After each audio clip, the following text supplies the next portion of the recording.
Assalamualaikum warahmatullahi wabarakatuh. Eh, Kenalkan nama saya Ramdhani Setiawan dengan NIM 2019 1020 1060. Di sini saya akan menjawab soal lisan dari soal soal teori dari ujian akhir praktikum dari mata kuliah algoritma dan pemrograman kelas D. Untuk yang soal yang pertama yaitu sebutkan dan jelaskan sintak dasar minimal 3 pada bahasa C ya. Untuk yang pertama itu untuk sintaknya yang pertama uh, itu ada include, terus namespace dan fungsi. Untuk yang pertama itu kita harus di dalam program itu harus ada hashtag include. Jadi itu kayak keterangan library dari pemrograman tersebut. Itu setiap pemrograman harus ada include. Contohnya itu ya ada include studio, terus ada ya stream dan masih banyak lagi. Jadi yang kedua itu ada namespace. Untuk namespace ini uh, boleh dimasukkan dalam pemrograman, juga boleh tidak bisa dimasukkan. Terus yang terakhir itu ada fungsi. Fungsi sendiri ini uh, di dalamnya itu kayak ada main, itu kayak fungsi utama sebagai eksekusi dari pemrograman tersebut. Terus uh, itu di fungsi itu juga ada kayak perintah-perintah seperti integer, terus kayak kayak perintah-perintah dasar dari pemrograman C. Terus di setiap kita sudah kayak memberikan perintah kayak itu, di akhirnya itu harus ada tanda titik koma. Terus di printf juga setiap kita masukkan printf terus tanda kurung. Untuk printf sendiri kan itu kan gunanya untuk kayak menampilkan outputannya dari pemrograman tersebut ya. Jadi tanda kurung terus ada tidak tanda titik koma 2, tanda petik 2, terus kita menampilkan outputan yang mau kita tampilkan. Terus akhirnya harus disertakan dengan titik koma satu yang tadi. Ada soal yang nomor 2 itu cara memanggil fungsi. Uh, Cara memanggil fungsi itu kita ketik nama fungsi, terus kita tanda kurung, kita menuliskan argumen yang mau kita tuliskan. Itu isi argumen sendiri ada parameter aktual dan yang lain. Untuk yang nomor 3 yaitu fungsi jelaskan apa yang dimaksud break. Untuk break sendiri itu gunanya untuk kayak menghentikan suatu perintah di dalam loop. Jadi perintah yang sudah kita buat nanti di akhir kita beri break untuk kayak menghentikan perintah yang tadi sudah kita buat, seperti itu. Untuk yang terakhir yaitu jelaskan fungsi else. Fungsi else sendiri itu ini kan kayak masuk bab kondisi ya. Di bab kondisi sendiri itu kayak gunanya itu kayak kita mengidentifikasi termasuk perintah kita itu termasuk kayak kayak dua pilihan gitu. Misal kita sudah membuat perintah gitu ya, uh, integer bilangan, terus kita masukkan angka, terus if jika nilai itu 0 maka nilai tersebut bernilai negatif. Terus else jika tidak maka berkebalikan dari nilai perintah if sendiri. Jadi perintah else ini kayak apa ya, option gitu. Kalau sel perintah tersebut bisa termasuk yang if, maka maka perintah tersebut akan menuju yang ke else, seperti itu. Untuk yang soal praktikum sendiri, ini saya mulai. Untuk NIM saya kan dapat NIM 0. Jadi mengerjakan yang bab 3. Untuk bab 3 sendiri saya disuruh mengidentifikasi masukkan angka itu termasuk bilangan genap positif atau ganjil, bilangan genap positif atau negatif, terus ganjil positif atau negatif, dan bilangan nol. Nah, baik, kita buka Devsi Plus dulu. Nah, ini untuk yang pertama pasti kita masukkan include atau keterangan library dari pemrograman.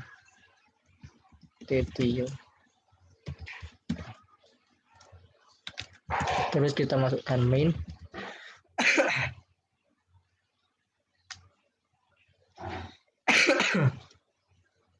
Main kurung awal. Terus kita akan ini kita menggunakan integer ya, data integer.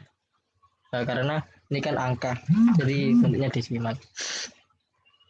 Integer pil. Ini diberi tanda titik koma. Terus printf. Nah, tampilan yang outputan dari yang kita outputan tampilan dari pemrograman yang telah kita buat ketika di running.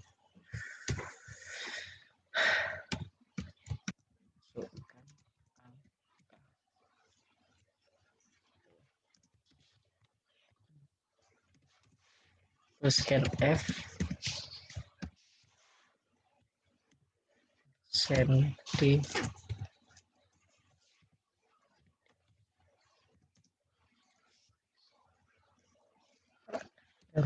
pil.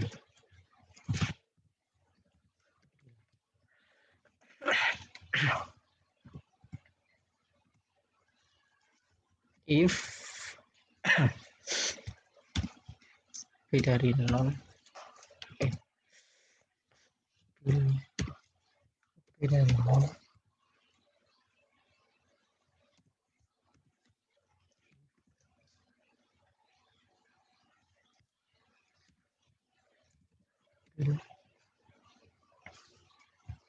terus 2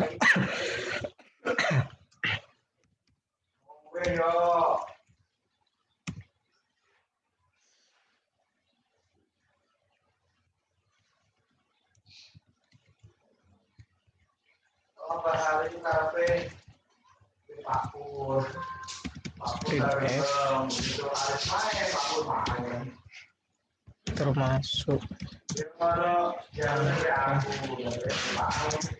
bilangan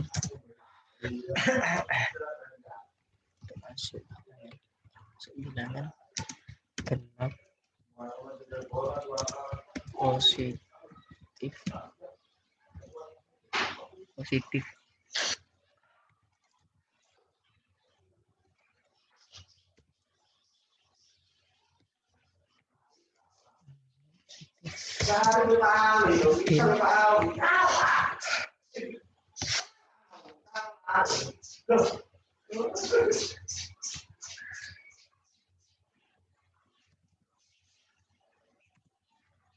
Terus untuk yang kondisi yang kedua,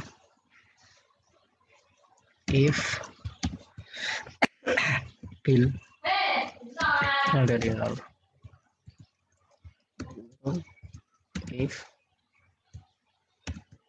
bil persen negatif 2 dengan 0,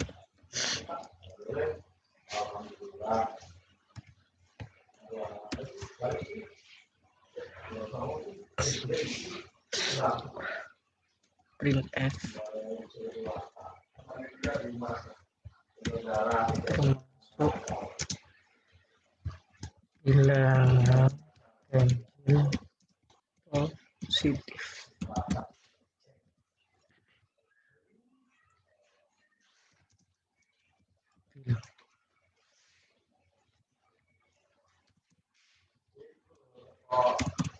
Yang kondisi yang ketiga,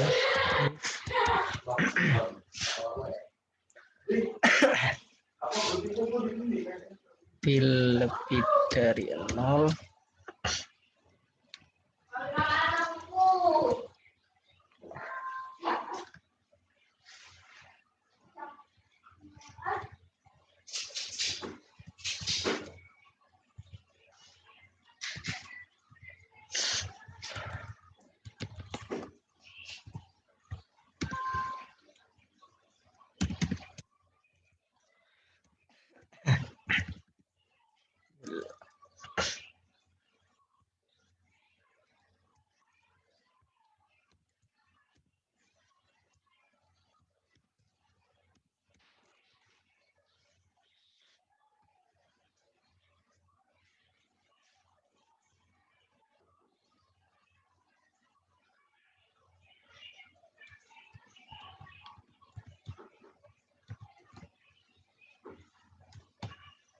Nah, ini salah, ini genap negatif.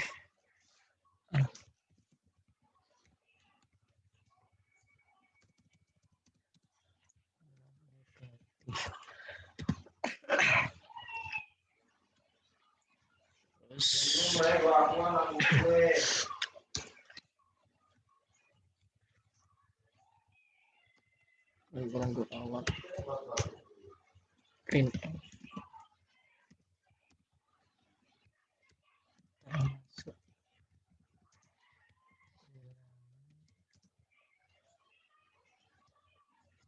positif.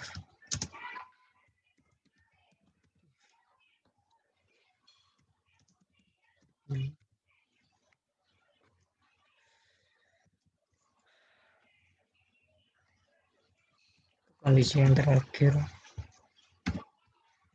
bil kurang dari 0, kurang dari 0.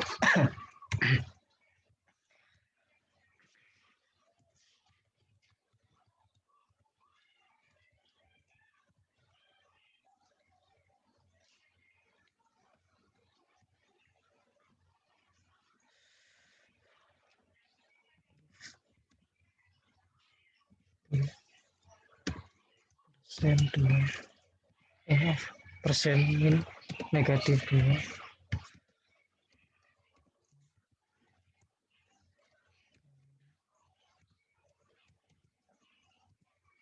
Print F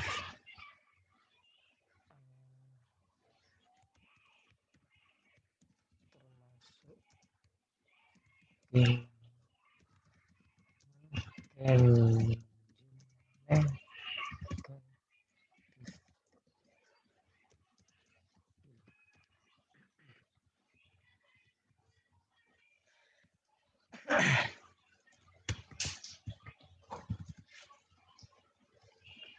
tinggal terus kita run.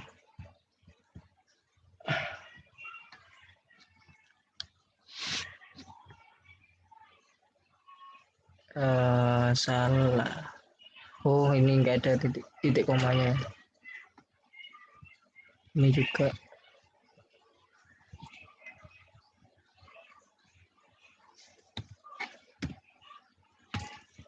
kita run lagi.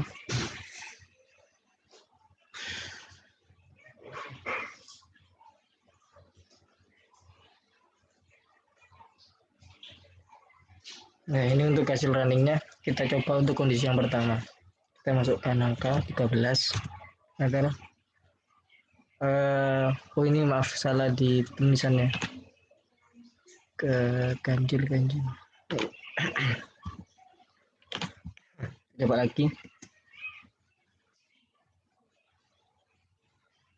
Kan 13.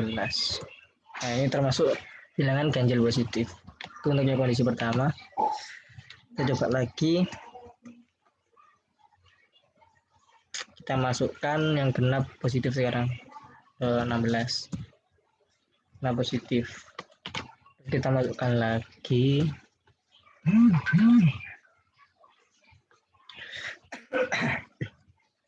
Yang negatif sekarang. Masukkan negatif 60. Nah, genap negatif. Kita masukkan lagi kondisi yang terakhir negatif 57. Masa bilangnya negatif? Oh ini salah penulisan.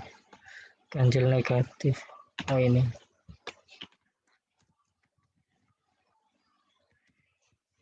Oh maaf. Nah ini. Coba lagi yang ganjil negatif ya. Ganjil negatif. Nah ini. Terus kalau yang nol, kondisi nol ya kita masukkan angka.